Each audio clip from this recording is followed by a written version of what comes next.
Hey guys, welcome back to this channel. In this video I'll be showing you guys where you can find the hidden room in the new Bloxburg update. So it is near Mike's Motors, and it's actually this way. So if you see that there's Mike's Motors here, there's like a pink house, and that's important. I'm just going to park here real quick. Okay, don't judge on my parking skills, don't comment on it. What is this? Soak and Suds? I just realized there's like a new laundromat. But you're going to go to, like, from the laundromat, you're going to go straight here.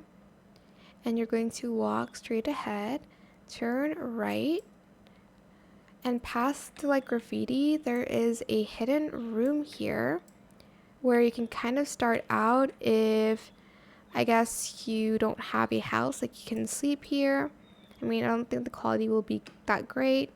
You still need money to, like, take pizza slice and whatnot, but you can sit here. I don't think there's like any entertainment that like can fill that up, like fill your on a level up. You can cook here. Okay, that's insane. But yeah, here's the secret hidden room on Bloxburg. I hope it was helpful for you guys. Don't forget to like, comment, share, and also subscribe to this channel if you haven't done that already. If you have any more questions about this video, just leave it in the comment section down below. I will try my best to answer them all for you guys, and if you found this video helpful, please click the thanks button as well. That is it. Thank you so much for watching. Bye!